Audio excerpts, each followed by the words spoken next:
আচ্ছা, তো গত ভিডিওতে আমরা দেখেছিলাম যে কিভাবে আপনারা ৩ নাম্বার প্যাসেজের যে মাল্টিপল চয়েস এগুলা কিভাবে আপনারা এক্সাম হলে সলভ করবেন খুব দ্রুতভাবে এবং স্টেপ বাই স্টেপ।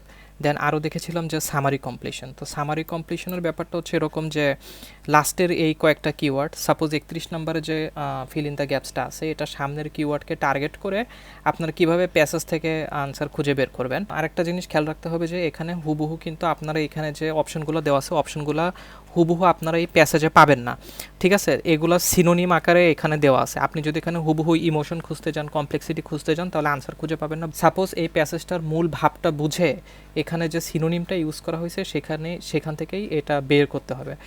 আর হচ্ছে ইয়েস নো নট গিভেন।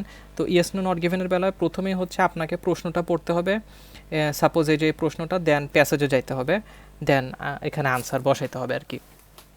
আর এটা হচ্ছে আপনার ফুল প্যাসেজের সাবটাইটেল কি হতে পারে সেটা। তো এগুলো ছিল আমাদের আগের প্যাসেজের আলোচনা। আচ্ছা, আজকে আমাদের আলোচনার টপিকস হচ্ছে কিভাবে আমরা লিস্ট অফ হেডিংস সলভ করব। তো এটা list of headings as usually ২ number প্যাসেজে দেওয়া থাকে। তো যখনই আপনারা লিস্ট অফ হেডিংস দেখবেন তখন এটা প্রথমেই আপনার কাজ হচ্ছে আগে প্যাসেজটা পড়া। তো লিস্ট অফ হেডিংসে আপনাকে ফুল প্যাসেজে পড়তে হবে, ঠিক আছে? তো স্টেপ বাই স্টেপ আপনি যখন ফুল প্যাসেজটা পড়বেন তখন খেয়াল রাখবেন সবগুলো ইনফরমেশন যেন মাথায় যতটুকু পারা যায় রাখার জন্য, কারণ এই পরের যে কোশ্চেনগুলো সেগুলো যেন আপনার সলভ করতে ইজি হয়। তো প্রথমে হচ্ছে আমরা এই লিস্ট অফ হেডিংসের যে অপশনগুলো দেওয়া আছে এগুলোও পড়বো না, আবার এই যে প্যারাগ্রাফ যে এগুলোও পড়বো না, ঠিক আছে? আমরা শুরুতেই করব সেটা হচ্ছে আমরা এই ফার্স্ট প্যারাগ্রাফটা পড়বো। তো এখানে বলছে যে স্টার লিস্টার আপনি ইজ নলি লোকালি হতো 700 দ্য মই আফটার দিস রিমোট। এখানে একটা মানে ইস্টার ইসল্যান্ড হচ্ছে একটা দ্বীপ, এই দ্বীপের ব্যাপারেই হচ্ছে আজকের প্যাসেজটা। হ্যাঁ, যে ওই দ্বীপে কী হয়েছিল, এটা অনেক আগের একটা দ্বীপ, ডাচ এক্সপ্লোরস প্রায় 1722 সালেরও আগের দ্বীপ। দ্য আপনাকে কিন্তু এভাবেই খুব দ্রুত পড়ে যাইতে হবে। হ্যাঁ, আপনি এই যে লাইন বাই লাইন একটা একটা করে ওয়ার্ড পড়লে আপনি রিডিংয়ের সময় কুলাইতে পারবেন না।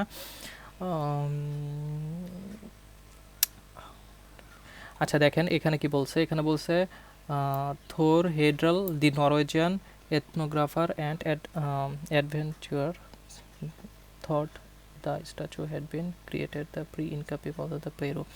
মানে উনি একটা মতামত দিতেছে, হ্যাঁ, যে statues had been created by pre Inca peoples from Peru. আবার দেখেন আরেকজন best selling Swiss author Erich von Daniken believe that their modern scientist, আবার মডার্ন সায়েন্টিস্ট। হ্যাঁ, তো এরকম করে দেখেন এক একজন এক একটা মতামত দিতেছে যে আচ্ছা, তো আমরা এখানে বুঝলাম যে এখানে হচ্ছে আপনার একটা ইসল্যান্ড সেটা কিভাবে ক্রিয়েট হয়েছে বা কিভাবে এটার উৎপত্তি হয়েছে কোথা থেকে, এই ব্যাপারে এক একজন মানুষ এক এক রকমের মন্তব্য দিতেছে, কেউ বলতেছে এভাবে কেউ বলতেছে এভাবে। তাহলে আসেন আমরা এটার মূল ভাব হচ্ছে এটা, এখানে আমরা পড়ে দেখি। তো এটা হচ্ছে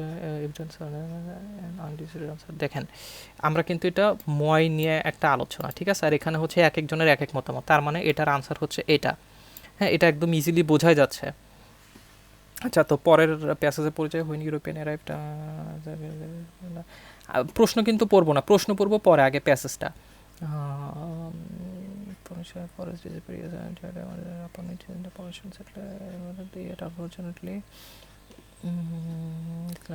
আচ্ছা দেখেন এখানে বলছে যে যখন ইউরোপিয়ানরা আসছিল তখন এই যে রাপানুইটা মানে ঘাসে ভর্তি ছিল, গ্রাসল্যান্ড ছিল, only a few granite trees, researcher found pollen preserved in lake sediment. তারপরে আস্তে আস্তে জিনিসটার অবনতি হয়েছে কীভাবে, সেখানে বলতেছে dry cool and too remote probably fertilize to endure conditions. as trees became, এটা দেখেন, as trees become scarce and they could no longer construct wooden canoes for fishing, they ate birds. Soil erosion decreased their crop yields. Before European arrived, the Rapa Nui had descended into a civil war and cannibalism. The collapse of their isolated civilization demonstrates the worst case scenario for the আচ্ছা, তো এখানে হচ্ছে যে ওরা বিভিন্ন ধরনের situation face করছে, হ্যাঁ, কিছু ওদের নিজের দ্বারা এবং কিছু হচ্ছে প্রকৃতির দ্বারা। অ্যাজ এ রেজাল্ট লাইক ওরাও অনেক সমস্যা ফেস করতে হয়েছে, যেমন এই যে গাছের সংকট দেখা দিছে, ফিশিং করতে পারে নাই, হ্যাঁ, এই টাইপের কিছু। তো দেখেন আমরা দেখে আসি এখানে কি, এখানে এনভায়রনমেন্ট ম্যানেজমেন্ট হবে না, ফিউচার নিয়েও কিছু বলে নাই, থিওরিও নিয়েও কিছু বলে নাই, ফিউচার স্টাইল এটাও হবে না। ফিউচার যেগুলো বলে এগুলো অ্যাজ ইউজুয়ালি একদম লাস্টের প্যাসেজে হয়ে থাকে, যে এখন মানে সব কাহিনী বলার পরে এখন এটার ফিউচার কি সেটা নিয়ে এটা অ্যাজ ইউজুয়ালি লাস্টের কাহিনীতেই বলে, লাস্টের প্যাসেজে বলে।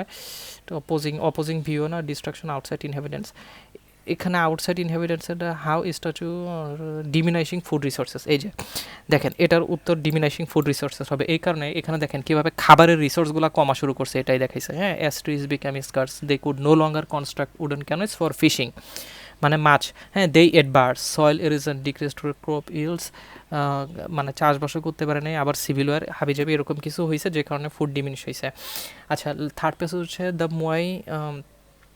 the more he thinks accelerated the self-destruction, yeah, accelerated the self-destruction. He thinks diamond interrupts them as a power display by rival shuttle to trap the islands lacked otherwise the dominance. They competed মানে ওরা প্রতিযোগিতা করতো by building ever bigger figures, মানে বড় বড় statue বানানোর জন্য, হ্যাঁ। তা don't think they laid more wooden legs and over rails. They required both a lot of other people to feed the people, even more land had to be cleared, হ্যাঁ। where began the Islander began toppling the Moy by 19th century. আচ্ছা, এখানে এটাই বলছে যে ওরা আছে না প্রতিযোগিতা করতো বিভিন্ন ল্যান্ডের ভিতরে, মানে এই দ্বীপ ওই দ্বীপ, হ্যাঁ। এই দ্বীপের ধরেন একটা মূর্তি আছে 20 ফুট, তাহলে ওই পরের দ্বীপে আরেকটা মূর্তি থাকতে হবে 30 ফুট। এটা জাস্ট আমি এক্সাম্পল হিসেবে বললাম, এরকম প্রতিযোগিতা করতো। এরকম মূর্তি বানাইতে গিয়া ওরা প্রচুর গাছপালা কাটছে অনেক, এবং এসব অনেক মানুষেরও দরকার হইতো, ওদের খাওয়ানোর জন্য অনেক কিছু লাগতো, এটাই এখানে বলছে, ঠিক আছে। তার মানে এটার আনসার হবে how the statue made a situation worse, হ্যাঁ। মানে এই স্ট্যাচু বানাইতে গিয়েই তো আরও সিচুয়েশন ওর্স হয়েছে। এই যে অ্যাক্সিলারেটেড সেলফ ডিস্ট্রাকশন, অ্যাক্সিলারেটেড মানে আরও বৃদ্ধি পাওয়া, সেলফ ডিস্ট্রাকশন, হ্যাঁ। সেলফ ডিস্ট্রাকশন মানে কীভাবে নিজেদের ধ্বংস আরও দ্রুত করছে, এটাই এখানে বুঝাইছে যে how the statue made a situation worse. তো আপনি এটা পড়লে এটাই বোঝা যায়, ঠিক আছে। পরের প্যারাগ্রাফে আসি। এখানে বলছে archaeologist Terry Hart of the university lost but they believe the islander themselves weren't to blame. এই যে এখানে দেখেন, but they believe the islander themselves weren't to blame and the moai certainly warrant. Archaeological excavation indicate that the Rapa Nui went to a heroic protect of the resources on the land placed. In fertile fields, they built thousands of circular stone soil break. ওরা হাজার হাজার circular stone বানাইছে, wind breaks and garden insides of them and used a broken আচ্ছা, তো এই ব্যক্তি বলতেছে, হ্যাঁ, উপরের ব্যক্তি যেরকম বলছে যে ওরা নিজেরা গাছপালা কাটছে, নিজেরা এই মূর্তি টুর্তি বানাইছে, দেন হচ্ছে আরও মানে প্রাকৃতিক কিছু ক্ষতি সাধন করছে, নিজেদের ধ্বংস নিজেরা ডেকে আনছে, হ্যাঁ। এরকম যেরকম বলছে, এই ব্যক্তি কিন্তু তার বিপরীত বলতেছে, হ্যাঁ। সে বলতেছে যে এরকম কিছুই না, বরং ওরা কি করছে যে ওরা এরকম ওরা বরং ইসল্যান্ড মানে যে দ্বীপটাকে আরও প্রোটেক্ট করার চেষ্টা করছে, যেমন protect the resources of their woodland infertile fields, হ্যাঁ। তারপরে দে বিল্ড, তারা তৈরি করছে থাউজেন্ডস অফ সার্কুলার স্টোন, এরকম করে। তার মানে কি, ওরা প্রকৃতির যে জিনিসগুলো এগুলো ইউজ করে ওরা আরও দ্বীপটাকে প্রোটেক্ট করার চেষ্টা করছে। তাইলে আমরা যদি দেখি এখান থেকে আনসার হচ্ছে এইটা, হ্যাঁ, যে evidence of innovative environment management practices, ঠিক আছে। আপনি দেখেন এই প্যাসেজটার সাথে এই প্যারাটার সাথে এই এক নাম্বারটাই খাপ খায়, বাকিগুলা খাপ খায় না। পরের প্যারাতে চলে যাই। Hunt activity help the peace between edge activity that help that keep islanders they also believe that moving people note because they are on the issue hunt people say archaeological evidence backed upon a folklore research experiment. এই যে on that issue hunt and Lipo say archaeological evidence backup Rapanui folklore মানে কি, রাপানুই যে অধিবাসীরা মই ওদের যে কথা ওইটাকে ব্যাকআপ করতেছে, হ্যাঁ। রিসেন্ট এক্সপেরিমেন্টস ইন্ডিকেট দ্যাট 18 কি people could with strong ropes and beat, মানে 18 জন পিপল যে স্ট্যাচু ওইটা ইজিলি ম্যানুভার, মানে কি, মানে সুকৌশলে ওইটা মুভ করতে পারতো ডি শেপড, হ্যাঁ। তার মানে কি, এই যে এই প্যাসেজটা হচ্ছে যে লোকাল যে এই লোক বলছে যে কিভাবে হচ্ছে আপনার প্রকৃতি থেকে সুন্দরভাবে ম্যানেজমেন্ট করছে দ্বীপটাকে সেভ করার জন্য। এরা বলছে কীভাবে সেলফ ডিস্ট্রাকশন করছে, আর এখানে এক একজন এক এক মতামত দিছিল প্রথম প্যাসেজে। তো এখানে লোকালদের বিলিফ হচ্ছে এটাই যে ওইখানে যে লোকজনেরা ছিল ওরাই এগুলা টেনে নিয়ে গেছে, ঠিক আছে, বিভিন্ন পদ্ধতিতে বা বিভিন্ন ওয়েতে। তো এইটা কিন্তু এখানে এই প্যাসেজে ওই একদম প্রথম প্যাসেজটাই সাপোর্ট করছে আর কি। তো দেখেন এখানে তাহলে এটা হবে কি, এখানে হবে a theory that supports local belief, এটা হবে। হ্যাঁ, কেন এটা হবে সেটাও বলতেছি, শুধুমাত্র এই লাইনটার কারণে। দেখেন আর্কোলজিক্যাল এভিডেন্স ব্যাকআপ, ব্যাকআপ মানে সাপোর্ট আর কি, সিনোনিমস দ্য রাপানুই ফোকলোর। আচ্ছা, পরের প্যাসেজে চলে যায়। মোর over Hunter lipo convince that the settler are not already pollination the rats along with the settler and just a few years certainly calculated that they would even overrun the island। মানে ওইখানে ইঁদুরও বাস করতো, ওইখানে যারা বসবাস করতো ওদের সাথে ইঁদুর বাস করতো, এবং একটা সময় কি যে ইঁদুরের উপদ্রব অনেক বেশি বেড়ে গেছিলো। They would have prevented the greasing of the slow growing palm tree, মানে ওরা ওই Rapa Nui forest even without the settler campaign of deforestation. No doubt that the rats ate bird eggs too Hunt and Lipo sees no evidence that Rapanui collapsed in the আচ্ছা, তো এই প্যাসেজে এটাই বলা হয়েছে যে র্যাটের কারণে, মানে ওইখানে যে বসবাস করতো যারা অধিবাসীরা, তো ওইখানে র্যাট ছিল, তো র্যাট করতো কি ডিম খেয়ে ফেলতো, পাখি খেয়ে ফেলতো, তারপরে এই যে গাছপালা হইতে সমস্যা হইতো ইঁদুর কারণে। হ্যাঁ, আপনার মানে শস্য খেয়ে ফেলতো। আপনি ধরেন ধান লাগাবেন, ধানের যে শস্য বা বিভিন্ন বীজ জাতীয় যে উপাদান, হ্যাঁ, এগুলা খেয়ে ফেলতো। অ্যাজ এ রেজাল্ট ওদের মানে দ্বীপটাতে সমস্যা হয়েছে আর কি, এটাই বুঝাইছে। তো এখন আমরা এখানে যদি পড়ি, এখানে দ্য ফিউচার হবে না, ফিউচার দ্য অপোজিশন, এটা হচ্ছে destruction outside of inhabitants control. এই যে ইঁদুরের যে উৎপাত, রাইট, ইঁদুরের যে ডিস্ট্রাকশন, এটা হচ্ছে এই ইনহ্যাবিটেন্টস মানে কি, মানে যারা একটা এলাকায় বসবাস করে, ওই হচ্ছে ইনহ্যাবিটেন্টস, ওদের আউটসাইড ছিল কন্ট্রোলের। হ্যাঁ, আউটসাইড অফ কন্ট্রোল। আচ্ছা, লাস্ট প্যাসেজে চলে আসছি আমরা। লাস্ট প্যাসেজ হচ্ছে Hunt and Lipo's vision therefore populated peaceful indigenous। আচ্ছা, এখানে দেখেন, এখানে কিন্তু এটা একটু ভালো করে পড়তে হবে। Hunt and Lipo's vision therefore is one of the islands populated by peaceful carefully rather than by reckless their own rather than। আচ্ছা, এখানে দুইটা অপিনিয়ন বলছে রাপানুই নিয়ে, ক্লেম হুইচেভার। আচ্ছা, তো এটা পরে এখানেই বুঝলাম যে এই যে যারা এখানে যে বিজ্ঞানী হোক বা রাইটার হোক, যারাই যে মন্তব্য দিচ্ছেন এখানে রাপানুই নিয়ে, ওরা বিভিন্ন ধরনের মন্তব্য, মানে দুই ধরনের মন্তব্য দিছে, ঠিক আছে। তাহলে এটার উত্তর হবে the opposing views about the Rapa Nui people. হ্যাঁ, এইটাই হবে।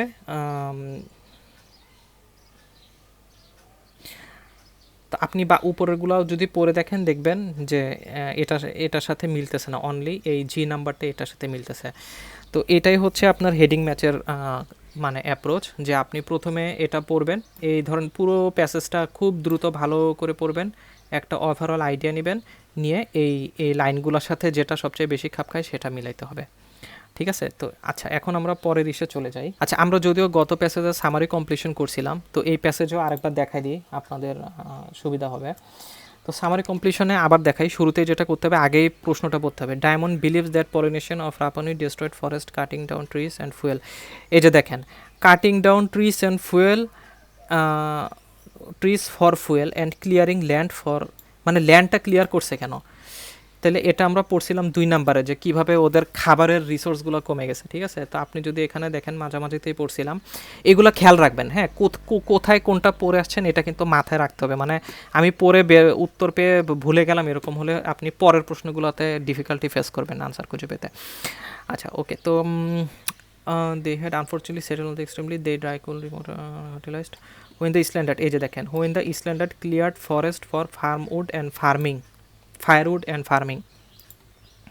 Cutting down it's trees. Cutting down মানে হচ্ছে ক্লিয়ার, আপনি কিন্তু আবার এই প্যাসেজে কাটিং ডাউন খুঁজেন না, কাটিং ডাউন খুঁজলে পাবেন না, কাটিং ডাউন মানে ক্লিয়ার্স। তারপরে ফর ফুয়েল মানে কি, ফায়ারউড, মানে ফুয়েল মানে জ্বালানি, ঠিক আছে। এখানে ফায়ারউড মানে ধরেন আমরা শীতকালে আগে মানুষ আগুন জ্বলাইতো, যে এটাকেই ফুয়েল হিসেবে ধরা হচ্ছে। ক্লিয়ারিং ল্যান্ড ফর ফার্মিং, ঠিক আছে, clearing for forest didn't grow, the forest didn't, আচ্ছা এখানে আনসার হবে ফার্মিং। আচ্ছা পরেরটা হচ্ছে 20th century discoveries of pollen of Ravani had once been covered in plant forest which had turned into a grassland of the time European arrives, এই যে দেখেন European arrives grassland, এটার সাথে মিলতেছে।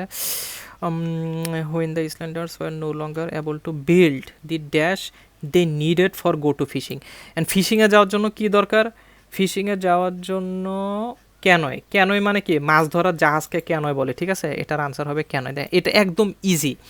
2 নাম্বার প্যাসেজ তো আমি বলি, আপনারা আইএলসের 3টা প্যাসেজ আছে, 3টা প্যাসেজের ভেতরে সবচেয়ে পানির মতো সহজ 1 নাম্বার প্যাসেজ, তারপরে একটু কঠিন 2 নাম্বার প্যাসেজ, আর 3 নাম্বারটা একটু বেশ তুলনামূলক হার্ড। কারণ 3 নাম্বারটা হচ্ছে আপনার ওই যে আমরা যে লিসেনিং প্র্যাকটিস করছিলাম, লিসেনিং প্র্যাকটিসের সময় আমরা কী করছিলাম যে 3 নাম্বার যে সেকশনটা ওইটা হচ্ছে জাজমেন্টাল, মানে আপনাকে বুঝে আপনার ব্রেইনের ভেতরে একটা আনসার জেনারেট করে এটার সাথে মিলাইতে হবে, মানে আপনি হুবহু প্যাসেজের ভেতরে আনসার খুঁজে পাবেন না। 1 নম্বরে হুবহু প্যাসেজের ভেতরে আনসার খুঁজে পাবেন, 2 নম্বরে হালকা পাতলা প্যারাফ্রেস হবে, আর 3 নম্বরে একদম ফুল আপনার নিজের মতো বের করে নিতে হবে, ম্যাক্সিমাম ক্ষেত্রে এরকমই হয়। আচ্ছা সময় নষ্ট না করি, they began using the island's dash as a food resource, they began using the islands এখানে খাবারের ভিতরে তো আর বার্ডই বলতেছে, হ্যাঁ ফিশিং তো এখানে শেষ, তাইলে এখানে বার্ড আছে, হ্যাঁ তাহলে এটার আনসার হবে bird, island's bird as food resource, মানে যখন তারা আর নৌকা বানাইতে পারতেছে না মাছ ধরার গাছের অভাবে, তখন তারা পাখি খাওয়া শুরু করছে, এটাই বলছে। According to Diamond's not being only greater number of people but also a great deal of, আচ্ছা এটা এখানে পড়ছিলাম আমরা, display the Diamond who trapped in a remote island select a figure, Diamond thinks এটা moai woodens sledges out of a lock but rather than required, এই যে দেখেন এই লাইনটা পড়েন, এই যে এই লাইনে আনসার, ঠিক আছে, আমি এটা আরেকটু মার্ক করে দিই, এই যে but that required both a lot of wood, কাঠেরও দরকার ছিল এবং অনেক পিপলেরও দরকার ছিল, এখানে এটাই বলছে। The statue needed a not only greater number of people, শুধু যে অনেক মানুষ লাগতো সেটা না, but also a great deal of wood, অনেক কাঠও লাগতো, ঠিক আছে, তো এটার আনসার এটা। আর এই যে এইগুলা হচ্ছে আপনার আলাদাভাবে খুঁজে বের করার কিছু নাই, আমরা যে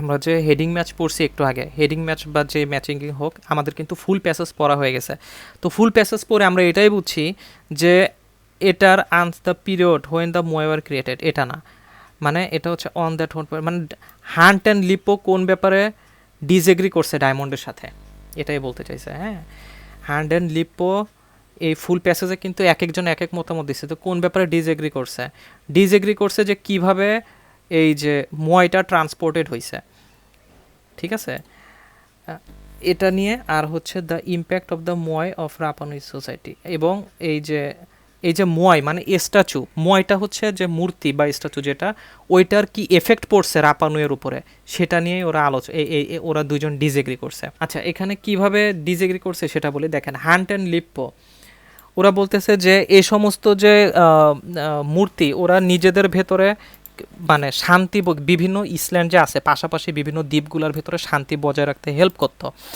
কিন্তু ডায়মন্ড বলতেছে যে ওরা সেলফ ডিক্লারেশন অ্যাক্সিলারেট করছে। হ্যাঁ ওরা এটা কম্পিটিশন হিসেবে নিত, মানে ডায়মন্ড বলতেছে কম্পিটিশন হিসেবে নিত, কিন্তু হান্ট অ্যান্ড লিপো বলতেছে যে এরা ওটা ওদের মানে দ্বীপবাসীদের ভেতরে শান্তি বজায় রাখার জন্য এরকম হয়তো, শান্তি বজায় রাখার জন্য এরকম মোয়াই এগুলা বানাইতো, মানে স্ট্যাচু এগুলা বানাইতো, এগুলো এক জায়গা থেকে আরেক জায়গায় নিত আর কি। আচ্ছা তাহলে আমাদের এই পর্যন্ত কি কি কমপ্লিট হয়েছে, আমাদের মাল্টিপল চয়েস কমপ্লিট হয়েছে, তারপরে হচ্ছে yes no not given complete হয়েছে, তারপরে ম্যাচিং ইনফরমেশন হেডিং ফিচার এগুলো একই, সব ঘুরে ফিরে একই, ঠিক আছে, ওই প্যাসেজই পড়তে হবে ম্যাচিং সেন্টেন্স, তাহলে এই ম্যাচিংগুলো আমাদের শেষ হয়েছে। তারপরে হচ্ছে সেন্টেন্স কমপ্লিশন এখনও শেষ হয় নাই, সামারি কমপ্লিশন শেষ হয়েছে। আচ্ছা তো এখন আমি আপনাদেরকে দেখাবো true false not given. True false not given হচ্ছে সবসময় 1 নম্বর প্যাসেজে থাকে এবং এটা থেকে আপনি ফুল মার্ক পাইতে পারেন। তো আসেন এখন আমরা ট্রু ফলস নট গিভেন কীভাবে সলভ করবেন সেটা দেখাই। আচ্ছা তো এটা হচ্ছে একটা প্যাসেজ রেজিং দি ম্যারিরোস। তো এই প্যাসেজের প্রশ্নগুলো হচ্ছে এই যে এখানে 1 নাম্বার থেকে 4 number true false not given, এখানে 4টা ট্রু ফলস নট গিভেন দেওয়া আছে। তো আমরা এগুলো স্টেপ বাই স্টেপ সলভ করব এখন। আচ্ছা, তো ট্রু ফলস নট গিভেনের ক্ষেত্রে আমাদের প্রথমেই যেটা করতে হবে, এই প্রশ্ন পড়তে হবে, প্রশ্ন পড়ে দেন এভাবে এখান থেকে আনসার খুঁজে বের করতে হবে। তো এখানে সবচেয়ে মজার ব্যাপার হচ্ছে যে এটা হচ্ছে 1 নাম্বার প্যাসেজ। 1 নাম্বার প্যাসেজ সবসময় আইএলটিএস পরীক্ষায় অনেক সহজ থাকে, হ্যাঁ, অ্যাজ ইউজুয়ালি ম্যাক্সিমাম টাইমেই সহজ থাকে। কঠিনটা হয় হচ্ছে আপনার 3 নাম্বার প্যাসেজটা বেশি কঠিন করে, অথবা 2 নাম্বার, 2 আর 3টা কঠিন করে। হ্যাঁ, তো 1 নাম্বারে যে 13টা প্রশ্ন আছে, এই 13তে কিন্তু 13 পাওয়ার একটা গোল্ডেন অপরচুনিটি আছে আপনাদের, কারণ এই প্যাসেজটা অনেক ইজি এবং অনেক দ্রুতভাবে আপনি এগুলো সলভ করতে পারবেন। মানে এটাই দ্রুত সলভ করতে পারবেন, নয়তো আপনার ওই 3 নাম্বার প্যাসেজে কিন্তু বেশি একটা সময় দিতে পারবেন না, এখানে বেশি সময় অপচয় করে ফেললে। কিন্তু 3 নাম্বারটাতে সময় দিতে হবে, কারণ ওইটা একটু কঠিন হয়, হার্ড হয়, বুঝতে বেশি টাইম নেয়। তো যাই হোক, এখন আমরা প্রশ্ন পড়ি। এখানে বলছে দেয়ার ইজ সাম, আমরা এখনও প্যাসেজ পড়ি নাই, ঠিক আছে, আমরা শুরুতেই প্রশ্ন পড়ব। There is some doubt about what caused the Mary Rose to sink. এখানে বলছে যে মানে এটা কি, দেয়ার ইজ সাম ডাউট, কিছু সন্দেহ ছিল, অ্যাবাউট হোয়াট কস্ট, মানে কি কারণে মেরি রোজ ডুবে গেছে। মেরি রোজ হচ্ছে একটা জাহাজের নাম, ঠিক আছে। এই যে দেখেন 16th century ওয়ারশিপ ওয়াজ রিকভার্ড। আচ্ছা, ঠিক আছে, তো এটার আনসার এই প্রথম প্যাসেজে থাকবেই 100% শিওর, ঠিক আছে, এটা গ্যারান্টি। আবার দ্বিতীয়টার আনসার হয় 1 নাম্বারেই লাস্টের দিকে থাকবে, আর না হয় 2 নাম্বারে থাকবে, এরকম সিরিয়াল, মানে আনসারগুলো সিরিয়াল ওয়াইজ আসবে। হ্যাঁ, মানে এমন হবে না যে 1 নাম্বারের আনসার ওই লাস্টে, এরকম কিছুই না। তো আমরা স্টেপ বাই স্টেপ পড়ে যাই, এটাই হচ্ছে আপনি পরীক্ষার হলে এভাবেই সলভ করবেন।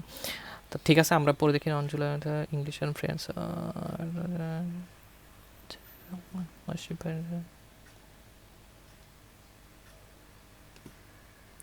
Accounts of what happened. আচ্ছা দেখেন, অ্যাকাউন্টস, এই যে accounts of what happen to the ship vary, vary মানে পার্থক্য বা তুলনা, ঠিক আছে, মানে কি হোয়াট হ্যাপেন, জাহাজের সাথে কি হয়েছে সেটা নিয়ে ছিল। হোয়াইল, যখন যারা প্রত্যক্ষদর্শী ছিল ওরা এগ্রি করছে যে এটা হিট করে নাই, she was not hit by French, মানে ফ্রেঞ্চরা এই জাহাজকে হিট করে নাই। Some maintain that she was outdated, overladen and sailing too low in the water. আবার কেউ বলতেছে আউটডেটেড, তাহলে এটার আনসার হচ্ছে ট্রু, ঠিক আছে। এখানে ডাউট আছে, এই একটা লাইন পড়লে বোঝা যায়। আচ্ছা, তো আমরা সেকেন্ড লাইন পড়ি, the Mary Rose was the only ship to sink in the battle of এতা, মানে ম্যারিরোস কি একমাত্র জাহাজ ছিল যেটা 19 জুলাই 1945 সালে ডুবছে। এই যে 19 জুলাই 1945, তো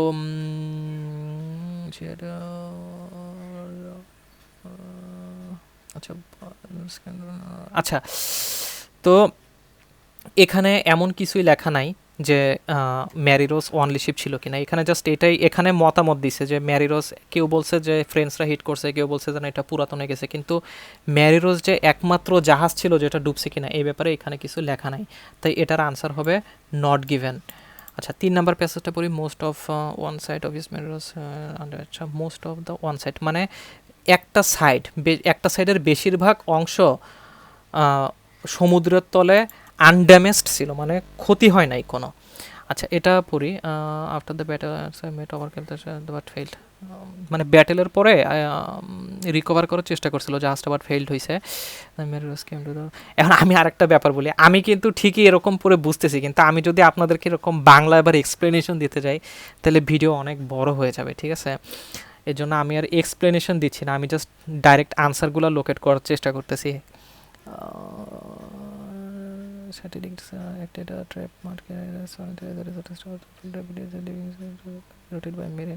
আচ্ছা দেখেন এখানে কি বলছে, living the export port left side, হ্যাঁ, to be eroded by marine organism mechanical degradation because of the way, এই যে এখানে দেখেন because of the way the ship sank, মানে ডুবছে। Nearly all of the starboard half survived intact, মানে একদমই কোনো ক্ষতি হয় নাই। Nearly all of the starboard half survived, তার মানে এটা হচ্ছে ট্রু। আচ্ছা, পরের প্রশ্নে চলে যাই। আলেকজান্ডার, এই যে একজন ব্যক্তি, সে জানতো, knew that the wreck would contain many valuable historical objects, knew that the value. আচ্ছা, এটা আছে না, এটা ফলস হবে। কেন ফলস হবে আমি বলি। ফলস হওয়ার প্রথম কারণ হচ্ছে যেহেতু 1 নাম্বার আর 3 নাম্বার হচ্ছে ট্রু, আর 2 নাম্বারটা হচ্ছে নট গিভেন, তাহলে ফলসই বাকি আছে। আর আইএলটিএসের একটা ব্যাপার হচ্ছে ওরা সবগুলাই দিবে, ওরা সব প্যাসেজ ফুল প্যাসেজ পড়াই ছাড়বে, প্রতিটা প্যারা পড়াই ছাড়বে, এবং আনসারে যে অপশনগুলো দেখবেন প্রত্যেকটা অপশন থেকেই ওরা দিবে। ঠিক আছে, তো যেহেতু 1 আর 3 ট্রু হয়ে গেছে, 2 নাম্বার নট গিভেন হয়ে গেছে, তাহলে 4 নাম্বারটা ফলস হবে। এটা হচ্ছে ফার্স্ট রিজন। আর সেকেন্ড রিজনটা দেখাচ্ছি, যেটা কেন false knew that content such equipment.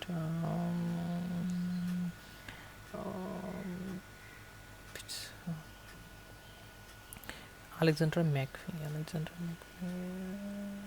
McPhee,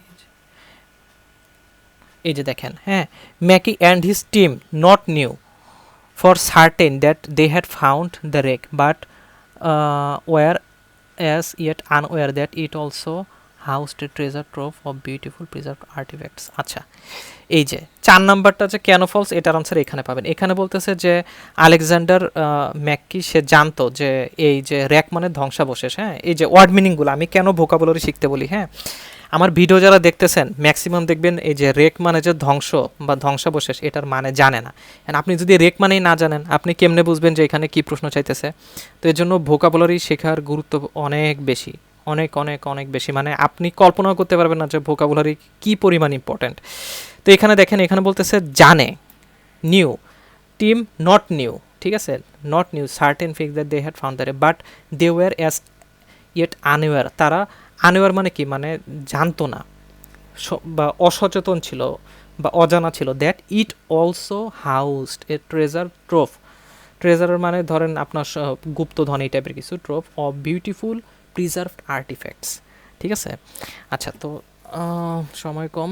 আচ্ছা, তো এখন আমরা পরের বিষয়ে চলে যাই। তাহলে আমরা ট্রু ফলস নট গিভেন শেষ করছি, রাইট?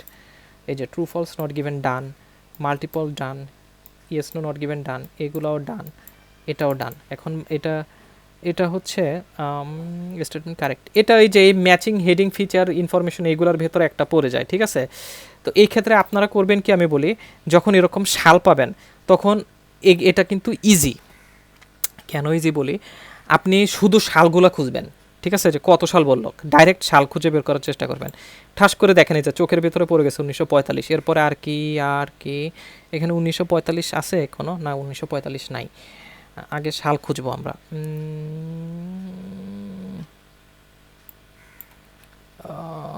এই যে এখানে 1836 বলছে, 1836-এ কি বলছে?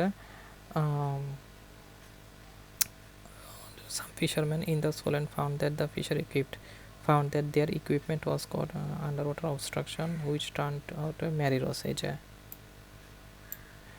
John then happened to the exploring to merry rose. Driver Don Jen happen to the exploring. আচ্ছা, এখানে দেখেন, মানে ওরা বাই চান্স 1836 সালে some fisherman by chance Mary রোজটা খুঁজে পাইছে। তাহলে এখন এখান থেকে কোনটা মিলতেছে? Sort of Mary research.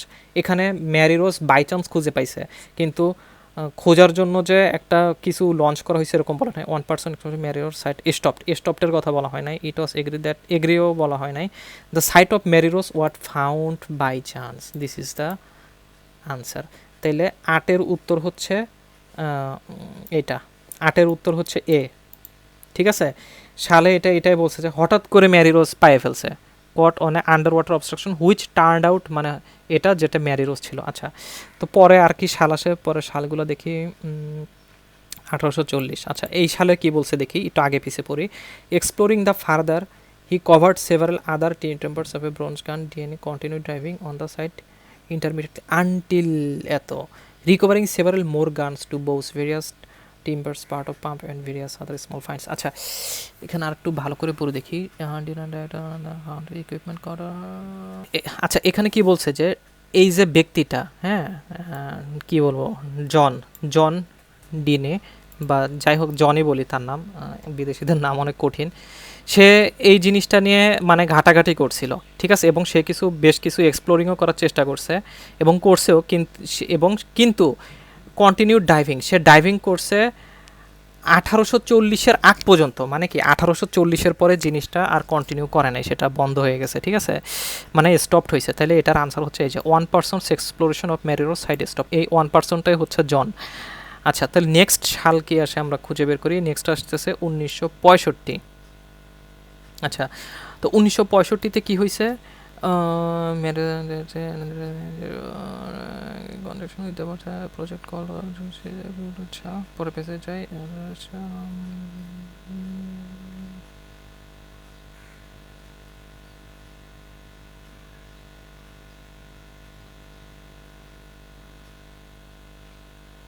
আচ্ছা, তো পরে হয়েছে কি 1965 সালে অ্যানাদার 100 years ম্যারিরোস ওয়াজ ফেডেড, আরও অ্যানাদার 100 বছর ধরে ম্যারিরোস ওই পানির তলেই ছিল।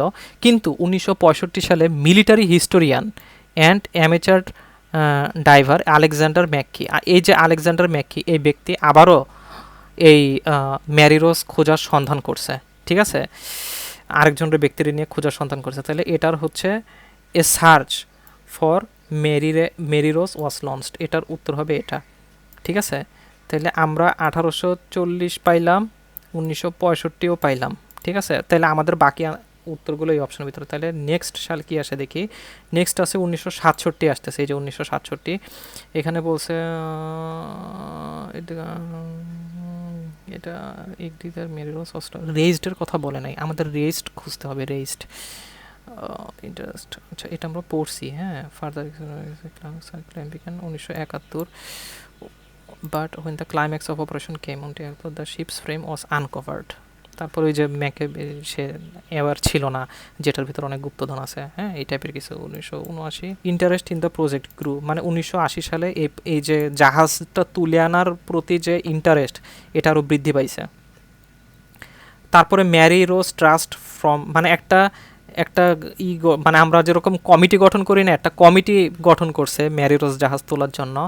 As a president salvage the wreck and had shown that it might be possible to raise a hull, মানে এত সালে এক্সকাভেশন এত shown that might be possible to raise the hull। এখানে বলছে যে excavation in 1978 had shown that এটা might be possible, হ্যাঁ, জাহাজটা তোলা, জাহাজের হালটা তোলা মাইট বি পসিবল, কিন্তু 100% পসিবল বলে নাই। অ্যান্ড আপনারা অনেকে 78 উত্তর মেরে দিতে পারেন। 78 কি এখানে আছে? না, 78 উত্তর নাই। হোয়াইল দ্য অরিজিনাল এইম, এই যে দেখেন এটা হচ্ছে আনসার, হ্যাঁ। While the original aim is to raise the hull if this feasible operation was not given go ahead until January 1982। 1982 হচ্ছে এটার আনসার, জি। মানে 1982 সালের আগ পর্যন্ত গো অ্যাহেড, মানে এই যে দেখেন the operation was not given the go ahead, হ্যাঁ, মানে অনুমতি দেওয়া হয় নাই। তো ফাইনালি জানুয়ারি 1982 সালে অনুমতি দেওয়া হয়েছে। তো এই যে আনটিলটা দেখতেছেন না, এখানে মেইন যে কিওয়ার্ড এটা হচ্ছে আনটিল। এই ওয়ার্ডটা কিন্তু আপনার পুরা যে সেন্টেন্সের যে ইগুলা শিফট চেঞ্জ করে দেয়, ঠিক আছে। এর জন্য এইসব আনটিল, হোয়াইল, আনটিল এই ওয়ার্ডগুলো আছে না, একটু খেয়াল রাখবেন, কারণ এগুলা ইউজ করলে মনে করবেন যে এখানে নিশ্চয় একটা ট্রিকি কিছু একটা হইতেছে। এটা আমরা সবগুলো আনসার পেয়ে গেছি, এটার আনসার এটা। তাহলে আমরা পরবর্তীতে চলে যাই, এটা হচ্ছে ডায়াগ্রাম, রাইট। তো আমাদের কোশ্চেন টাইপসের সলিউশনে এটা ডায়াগ্রাম লেভেল কমপ্লিশন হচ্ছে, আমরা এখন এটা করতেছি। ডায়াগ্রাম হচ্ছে সবচেয়ে ইজি, আরও ইজি, কারণ এখানে ছবিতে অর্ধেক আনসার দেওয়া থাকে। আচ্ছা, তো এখন যেহেতু আমরা প্রথম সবগুলোর আনসার এইখান থেকে পেয়ে গেছি, so there is no doubt that the answer will be from here. So আমরা এখন এই যে এখান থেকে এই এতটুকু পড়বো, ঠিক আছে। এটার আনসার এখান থেকে থাকবেই, কারণ এগুলো প্র্যাকটিস, আপনি যখন প্র্যাকটিস করবেন, প্র্যাকটিস করতে করতে মানে আপনি বুঝে ফেলবেন যে আসলে আনসারটা কোথা থেকে এক্স্যাক্টলি আনসারটা হবে। এনি প্যাসেজ আপনি যখন প্রশ্ন দেখবেন, প্যাসেজটা পড়বেন, আপনি যখন বেশ 5-7 রিডিং প্র্যাকটিস করবেন, আপনি সাথে সাথে বুঝে ফেলতে পারবেন যে এটার আনসার এখান থেকে হবে। তো এগুলো আমরা কিভাবে সলভ করব? এগুলো সলভ করব এই যে কিওয়ার্ড ধরে, অ্যাটাচ টু হাল বাই ওয়ার্ডস। 9 নম্বরটা দেখেন, অ্যাটাচ টু হাল বাই ওয়ার্ডস। তাহলে আমরা এটার এই লাইনটা খুঁজবো, অ্যাটাচ টু হাল বাই ওয়ার্ডস।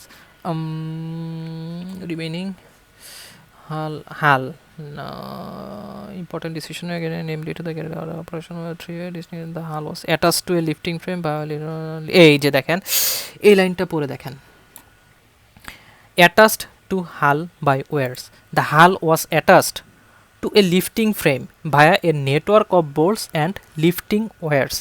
তার মানে হচ্ছে via a network, attached to a lifting frame। তাহলে এটার আনসার হচ্ছে লিফটিং ফ্রেম হবে এটার আনসার। 9 পরে হচ্ছে 10, টু প্রিভেন্ট হাল বিং সাকড ইনটু মাড। আচ্ছা, হাল সাকড মানে মাডের ভেতরে, মানে কাদার ভেতরে জন্য হালটা হাল যেন ডুবে না যায় সেটা প্রিভেন্ট করে এই টাইপের কিছু। The problem of the hull being sucked, ও পাশাপাশি একদম answer. The problem of the hull being sucked back downwards into the mud was overcomed. Overcome মানে কি? প্রিভেন্ট করা, মানে মানুষ কোন আরে আমি আমার রোগ থেকে আমি আমার বিপদ থেকে ওভারকাম করতে পারবো কিনা, বা ওভারকাম মানে হচ্ছে প্রিভেন্ট করা যদি সিনোনিম বলতেই হয়। Overcome by using 12 hydraulic jacks, তার মানে এটার আনসার হচ্ছে 12 হাইড্রোলিক জ্যাক্স। 12 মানে 12 হাইড্রোলিক জ্যাক্স, আমি বাংলা ইংলিশ মিলাই ফেলতেছি। যাই হোক, আমার মূল উদ্দেশ্য হচ্ছে আনসার খুঁজে বের করা আর কি। তো মার্ট ওয়াজ ওভারকাম। এখন আপনার ভেতরে এটা আমি আরেকটা ব্যাপার বলি, মানে আপনাদের কমেন্ট থেকে আমার যেটা এক্সপিরিয়েন্স হয়েছে সেটা হচ্ছে অনেকে লাইনটা পড়বেন কিন্তু বুঝবেন না। না বোঝার কারণ হচ্ছে আপনাদের রিডিংয়ে প্র্যাকটিস খুবই কম। কিন্তু আমি এটা একবার পরেই বুঝে ফেলছি যে এই হাইড্রোলিক্স জ্যাক্স দিয়ে এই হালটা যেন কাদার তলে ডুবে না যায় সেটার ব্যবস্থা করছে আর কি হাইড্রোলিক জ্যাক্সের মাধ্যমে। এই যে হাইড্রোলিক জ্যাক্সের পিকচারও দিয়ে দিচ্ছে। আচ্ছা যাই হোক, 10 নম্বর শেষ, 11 নম্বরে চলে আসি। লেগস আর প্লেসড ইনটু, মানে পাগুলা কোথায় প্লেস করছে, মানে কোথায় বসাইছে। আচ্ছা এখন আমরা এটা খুঁজি। Over period of lifting frame, lifting frame 4 legs, এই যে 4 legs upwards, it was only when the hull was hanging freely from lifting frame clear of the seabed surrounding smart and in this stage of lifting frames it was completely sound of the lifting cord. This required precise positioning on locate to the legs, এই যে locate to the legs, দেখেন এখানে আমরা answer পেয়ে ফেলছি। This required precise positioning to locate the legs into the stabbing guides of the lifting cradle. এই যে legs are placed into মানে কিসের ভেতরে, হ্যাঁ। This required precise positioning to locate the legs into legs are placed into stabbing guides. তাহলে এটার answer হচ্ছে স্টাবিং guides. আচ্ছা 12 নম্বরটাতে চলে যাই। হাল is lowered into lifting cradle, এই যে দেখেন এই যে লিফটিং ক্র্যাডলস, এই একটা লাইনেই দুইটা আনসার দিয়ে দিছে 11-12। হ্যাঁ, hull is lowered into lifting cradles, দেখেন two of the lifting cradles, the lifting cradles was designed to fit the hull using archaeological service drawings and was fitted with, এখানেই lifting cradles was design to fit the hull. ঠিক আছে, তাহলে এটার answer হচ্ছে আপনার lifting cradle দিতে পারেন বা শুধু ক্র্যাডলও দিতে পারেন, আপনার ইচ্ছা। আচ্ছা, ইউজিং অ্যান এক্সট্রা প্রোটেকশন, মানে ফর দ্য হাল, মানে এই যে হালের এক্সট্রা প্রোটেকশনের জন্য কি ইউজ করা হয়েছে দেখেন। The lifting cradle was design to fit the hull using archaeological survey drawings and was fitted with, এই যে and was fitted with airbags to provide additional cushioning of the hull's delicate timber of framework. Additional cushioning মানে কি? For the hull's delicate timber, এটার answer হচ্ছে airbags, মানে আলাদা airbag দেওয়া হয়েছিল হালের প্রোটেকশনের জন্য। হ্যাঁ, তো এই হচ্ছে আমাদের 1 নম্বর প্যাসেজ। আমি মানে অনেক দ্রুত শেষ করার চেষ্টা করছি, যদিও অনেক লং হয়ে যাচ্ছে।